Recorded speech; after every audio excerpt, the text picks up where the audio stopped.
Hello and welcome back to Bible, Brats, and Brew with your hosts, Brandon and Greg. We thank you for joining in on part 2 of this episode. We're going to be going over chapter 13, 14, and 15 and giving you a little bit of insight on what we ate and drank. Thank you for joining in. All right, so we kind of left mid-thought when it comes to the firstborn. So real quick, I'm going to just kind of summarize some of the things that they're trying to communicate with this firstborn idea. So we have firstborns, the animals, their necks are being broken, the firstborn males, people, they got to be redeemed. And this emphasis is all because of this emphasis on remembrance. So they were remembering by throwing out their yeast. They were remembering by celebrating these Passover every year. And they're celebrating also because God spared these firstborn that belonged to Israel. In this massive destruction that was demonstrating his complete and total power against the worldly forces, he spared these firstborn males of the Israelites. And so when there's meant to do is these are being consecrated. These are being set apart for the Lord, that these belong to the Lord. Because he has spared them, they have now entered into this intrinsic communication and connection with God. And so they are now his children. And they belong, so the animals belong to him, and they are to be offered back up to him. And these children, this representing all of Israel, are being offered to God, and they belong to God. And so that's one has this huge relational emphasis that God is caring for them. But it's also this huge remembrance aspect that they're remembering that they owe their existence, their livelihood, their everything to God, because they were under this oppression and this tyranny before, under the system of the world under sin. But they now have this transition. Now they are servants of God, and they are now set apart to serve God and be with God, and that's really exciting. And so that's some of the ideas of the firstborns that are being communicated. Yeah, absolutely. So now, well, from that, now we're looking at actually going into what God leading the people to the Red Sea, right? Yeah, we're gonna see that. So let's why don't you start in verse 17? That talks a little bit about God leading them, and then 14 we're going to see a little bit more action. Perfect. And all right, here we go. Now it came about when Pharaoh had let the people go that God did not lead them by the way of the land of the Philistines, even though it was near. For God said, lest the people change their minds when they see war and they return to Egypt. Hence God led the people around the way of the wilderness to the Red Sea, and the sons of Israel went up in martial array from the land of Egypt. And Moses took the bones of Joseph with him, for he had made the sons of Israel solemnly swear, saying, God shall surely take care of you, and you shall carry my bones from here with you. Then they set out from Succoth camped in Etham on the edge of the wilderness. And the Lord was going before them in a pillar of cloud by day to lead them on the way, and in a pillar of fire by night to give them light, that they might travel by day and by night. He did not take away from the pillar of the cloud by day, nor the pillar of fire by night, from before the people. So that's really interesting. In how God leads people by a pillar of fire in a cloud.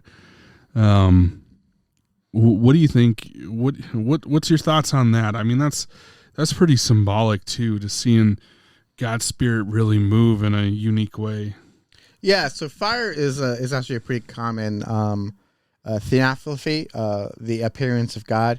The fact that fire is this hard to define, it's immutable. It is unique, and so then there's also some symbolic elements that you could describe, it provides light, and it provides it's necessary for life, but also has great power. Mm-hmm. And so the fact that they're led by fire and in clouds, it's a very clear God is going with them and he's leading them.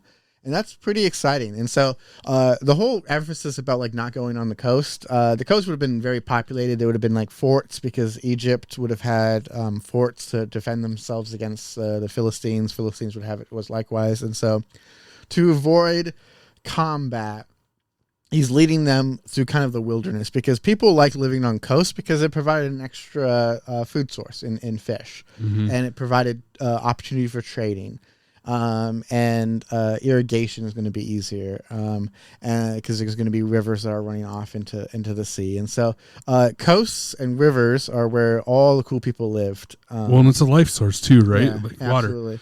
Just So like yeah, that they people want to live there. So God's leading them in a way that is protecting them from combat and from war, to not discourage them, and he's leading them by day and by night at all times. And I like that kind of emphasis. oh yeah. From a personal standpoint.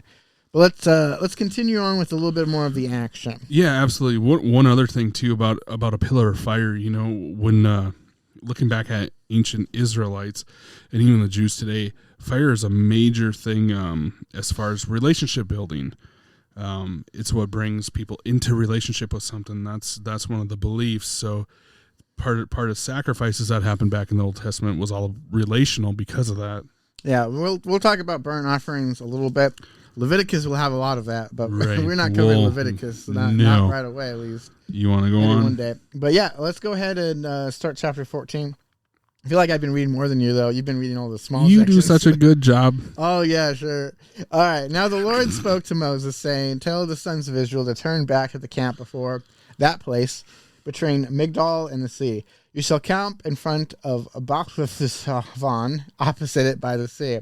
That's the correct pronunciation for all you haters. But all is a phone. Yeah. For Pharaoh will say of the sons of Israel, they are wandering aimlessly in the land. The wilderness has set them in. So Pharaoh is going to see that they are up against a large body of water. And that's going to be hard because you can't cross body of water, and therefore they're trapped. And so he's coming up with a little bit of a plan. Thus I will harden Pharaoh's heart, and he will chase after them, and I will be honored through Pharaoh and all his army, and the Egyptians will know who I am, the Lord. And they did so. When the king of Egypt was told that the people had fled, Pharaoh and his servants had a change of heart towards the people. They said, what is it that we have done that we have let Israel go from serving us? So he made his chariot ready and took his people with him. He took 600 select chariots and all the other chariots of Egypt with officers over all of them. And the Lord hardened the heart of Pharaoh, king of Egypt, and he chased after the sons of Israel, as the sons of Israel were going out boldly. Then the Egyptians chased after them with all the horses and the chariots of Pharaoh, his horsemen and his army, and they overtook them camping by the sea, beside that place in front of the other place. As Pharaoh drew near, the sons of Israel looked. Behold, the Egyptians were marching after them, and they became very frightened. So the sons of Israel cried out to the Lord. Then they said to Moses, is it because there were no graves in Egypt that you have taken us away to die in the wilderness? Why have you dealt with us in this way, bringing us out of Egypt? Is this not the word that we spoke to you in Egypt, saying, leave us alone that we may serve the Egyptians? For it would be better for us to serve the Egyptians than to die in the wilderness. So there's a problem.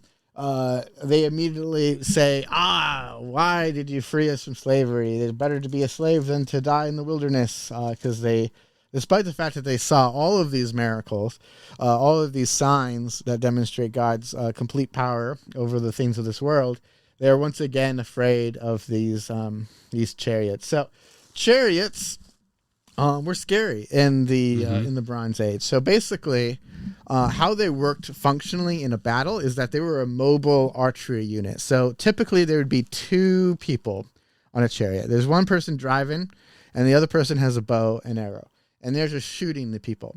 And the problem with a chariot is if you're on a flat plane, the chariot is going to be a lot faster than the foot soldiers. And so these foot soldiers are going to be hit and run tactics. The chariots are going to run up to them, shoot them with a bunch of arrows, and then flee before they can do any sort of response.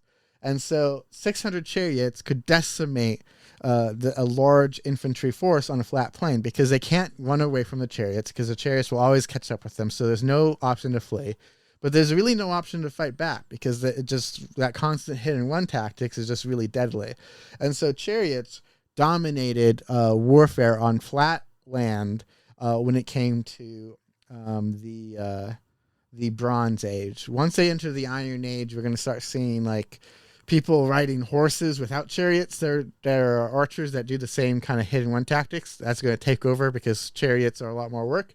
But in the meantime, in this time era right now, chariots were deadly. And so these 600 chariots would have decimated these thousands of Israelites because they definitely weren't prepared for any kind of military conflict. Oh, no, not They at were all. specifically avoiding it. So Right. they are doomed. They are up against a body of water. Can you be a little more cheery on this? Not Yeah, doom. they're doomed. They are against this body of water, and they have this like ultimate hit and run elite chariot and charioteers that are just going to decimate them. And so they have no hope, and they say they have no hope. But clearly they should have hope because God is with them, literally leading them by day and by night. And so we're going to see what happens against this body of water. And now you might have noticed I've started saying body of water, not Red Sea. And that's where the other fun tangent I wanted to communicate was. So I did not know this, but as I was studying this, I learned that so often people say the Red Sea is where they crossed. Mm-hmm. But it likely was not the Red Sea. It was likely the Balkan Lakes. I'm saying that wrong. It's not Balkan. Balaha. Ballah. There. Balaha. There you go. Yeah, that sound effect is probably right. So these lakes, they were like fairly large lakes, all things considered, and that shallow are between compared to most. Yeah, between where the Red Sea and the Mediterranean is. These lakes don't like really exist now because the Suez Canal. These lakes were drained to help create the Suez Canal, so they don't really like exist now. But back several thousand years ago, that they were likely up against this body of water, based on like current like archaeological like research about where these cities likely were.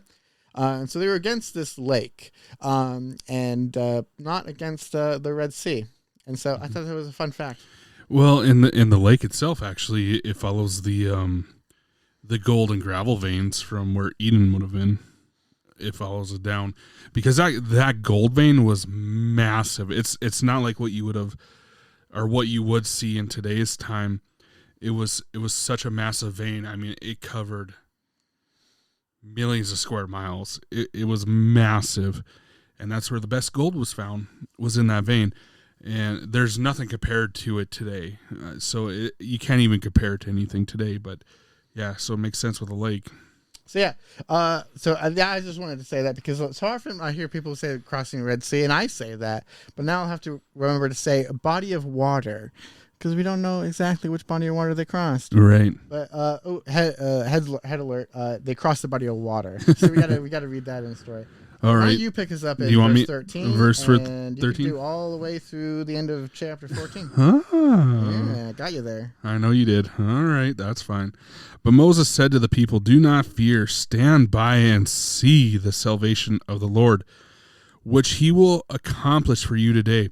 For the Egyptians whom you have seen today, you will never see them again forever. The Lord will fight for you while you keep silent." Then the Lord said to Moses, "Why are you crying to me out loud?" Or, sorry about that. Why are you crying out to me? Tell the sons of Israel to go forward. And as for you, lift up your staff and stretch out your hand over the sea and divide it. And the sons of Israel shall go through the midst of the sea on dry land. And as for me, behold, I will harden the hearts of the Egyptians so that they will go in after them. And I will be honored through Pharaoh and all his army, through his chariots and his horsemen. Then the Egyptians will know that I am the Lord, when I am honored through Pharaoh, through his chariots and his horsemen. And the angel of God, who had been going before the camp of Israel, moved and went behind them, and the pillar of cloud moved from before them and stood behind them. So it came between the camp of Egypt and the camp of Israel. And there was a cloud along with the darkness, yet it gave light at night. Thus the one did not come near other all night. Then Moses stretched out his hand over the sea, and the Lord swept the sea back by the strong east wind all night, and turned the sea into dry land, so the waters were divided. And the sons of Israel went through the midst of the sea of the dry land, and the waters were like a wall to them on their right hand and on their left. Then the Egyptians took up the pursuit, and all Pharaoh's horses, his chariots, and his horsemen went in after them into the midst of the sea. And it came about at the morning watch that the Lord looked down on the army of the Egyptians through the pillar of fire and cloud, and brought the army of the Egyptians into confusion. And he caused their chariot wheels to swerve, and he made them drive with difficulty. So the Egyptians said, "Let us flee from Israel, for the Lord is fighting for them against the Egyptians." Then the Lord said to Moses, "Stretch out your hand over the sea so that the waters may come back over the Egyptians and their chariots and their horsemen." So Moses stretched out his hand over the sea, and the sea returned to its normal state at daybreak, while the Egyptians were fleeing right into it. Then the Lord overthrew the Egyptians in the midst of the sea, and the waters returned and covered the chariots and the horsemen. Even Pharaoh's entire army had gone into the sea after them. Not even one of them remained. But the sons of Israel walked on dry land through the midst of the sea, and the waters were like a wall to them on their right hand and on their left. Thus the Lord saved Israel that day from the hand of the Egyptians, and Israel saw the Egyptians dead on the seashore. And when Israel saw the great power which the Lord had used against the Egyptians, the people feared the Lord, and they believed in the Lord and in his servant Moses. All right. So pretty familiar story.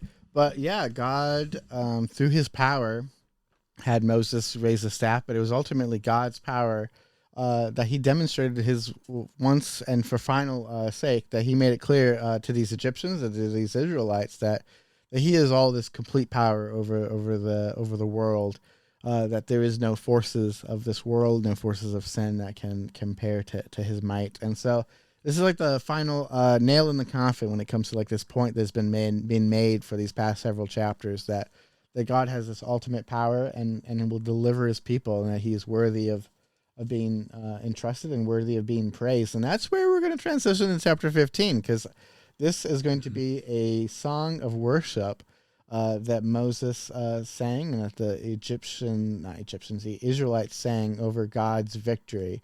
And so they're worshiping him. So we'll read the song, and then we'll wrap this up with some application. So, yeah.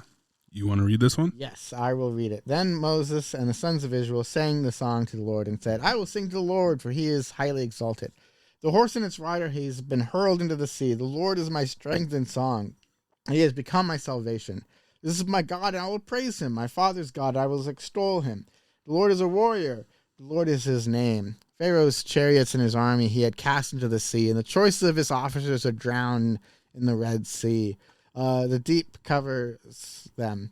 They went down into the depths like a stone. Their right hand, O Lord, is majestic in power. Their right hand, O Lord, shatters the enemy. In the greatness of thine excellence, thou dost not overthrow those who rise up against thee. Thou who dost forth their burning anger, and it consumes them as chaff. And the blast of thy nostrils, the water were piled up. The flowing waters stood up like a heap. The deeps were congealed in the heart of the sea. The enemy said, I will pursue you. I will overtake. I will divide the spoil. My desire shall be gratified against them. I will draw out my sword, and my hand shall destroy them. Thou did blow with thy wind. The sea covered them. They sank like lead in the mighty waters. Who is it like these among the gods, O Lord? Who is thee, majestic in holiness, awesome in praises, working in wonders? Thou did stretch out their right hand, their earth swallowed them. In thy loving kindness thou hast led the people whom thou hast redeemed. In thy strength thou shalt guideth them to thy holy habitation. The people have heard, they have trembled. Anguish has gripped the inhabitants of Philistia. Then the chiefs of Edom were dismayed. The leaders of Moab trembled grips of them. All the inhabitants of Canaan have melted away. Terror and dread fall upon them. By the greatness of thy arm they are motionless as stone. Until thy people pass over, O Lord, till the people pass over whom thou hast purchased. Thou shalt bring them and plant them in the mountain of thine inheritance, the place, O Lord, which thou hast made for thy dwelling. The sanctuary, O Lord, which thy hands have established. The Lord shall reign forever and ever. For the horses of Pharaoh, with all the chariots and his horsemen, went into the sea, and the Lord brought them to the waters of the sea on them, and that the sons of Israel walked in dry land amongst the sea. But Miriam, the prophetess, Aaron's sister, took up the timbrel in her hand, and all the women went out over with her with timbrels and with dancing. And the Miriam answered them, Sing to the Lord, for he is mighty, highly exalted. The horse and his rider has been hurled into the sea. So this praise, there's a lot of normal worship things. You do classic modern worship, lead worship, but it's emphasizing attributes of God, that he is mighty, that he is a warrior, that he brings salvation, that he has loving kindness, that he saves his people and redeems them. Right, very vertical. We see there is they're naming events that God has done in various ways, emphasizing his complete power and his majesty and his strength against and over top the things of this world. So this church makes modern worship music sound pretty amateur, doesn't it? Yeah, I mean that's my own opinion, but there's a time and place for that one. But I think it models what like good worship can be. Absolutely, it's emphasizing different qualities of God. It's remembering what God has done in a way that can engage the audience, and so I think that it's very clear and it emphasizes the points that are being made about God's sovereignty, then his power. It looks forward to the future because all of these locations they were naming, Edom and Moab and Philistia and Canaan, these are going to be enemies that are going to be opposing God's people in the future. So they're forward thinking, knowing that God is going to help them against those problems, just like they helped them against Egypt. And so this forward thinking of we can trust God because he's demonstrated his faithfulness in the past. We can trust in that faithfulness in the future. And there's that emphasis that's being communicated through this song. Yeah, and don't think I'm dissing modern worship music either, because what I mean by it is that like this is an actual get on your knees. This is like the heart, or the knees of your heart are on bended knee in awe of who God really is. And I think it's important to reflect on that while reading the Song of Moses here. So I do think it's funny though, because I immediately read that like it says they drown in the Red Sea, and I'm like, it's where in the Hebrew it's Sea of Reeds, and that could be referring to more than just the Red Sea. Yes, but translations sometimes make you sound dumb, but it's a Sea of Reeds is being referenced, and so I don't study from the NASB. I read it because I want to read the same translation Greg does. Yeah, well, I use so many right now going through a master's program, so. But that's all we wanted to cover. So let's draw some application from this. Sure. What's your main point? I was going to ask you first. You're going to ask me what my main point is? Yeah. What do you think? What's the takeaway through all of them? Is that I think we got to be understanding of what is declared right in our faith. What we're doing, like an ordinance, right? That comes back to that one question. What are we doing that's right? How is it honoring to the Lord? And is it moving us towards him? Is it deepening our relationship with him? People had to go through a lot. It cost believers a lot to continue worshiping the Lord. I mean, even back here. But the Lord was faithful, and he protected and guided and directed.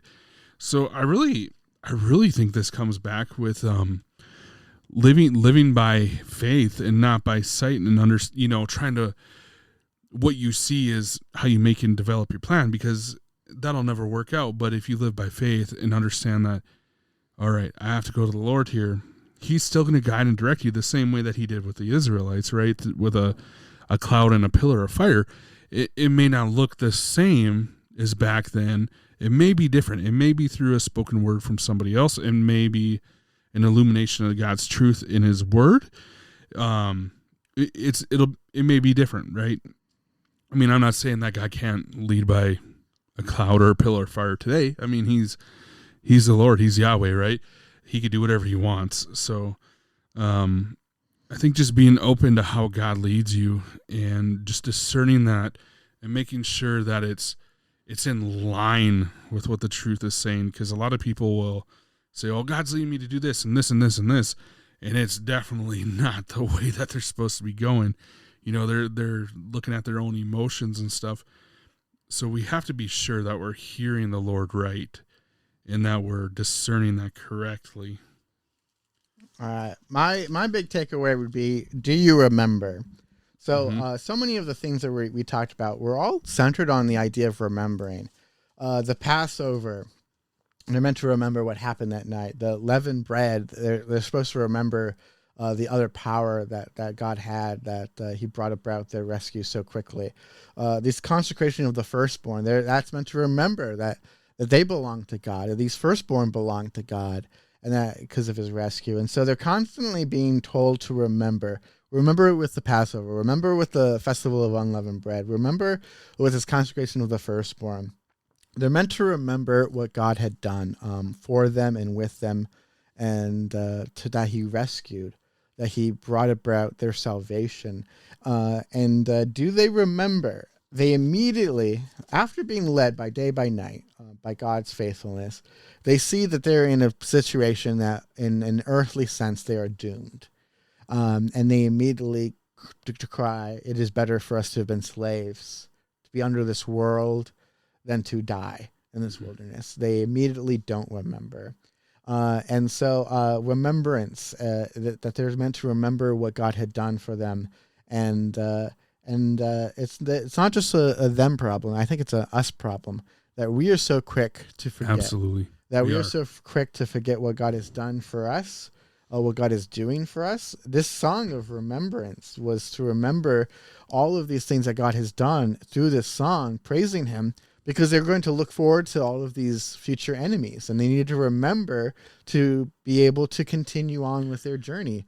And so we need to remember what God has done in our lives, so that we are prepared for what is to come, because they needed to be prepared. We need to be prepared. So that's my big takeaway. Now, it's a good one. I know we don't got a lot of time, so couple we got to minutes. review these drinks. So yeah, Dad's Old Fashioned Root Beer.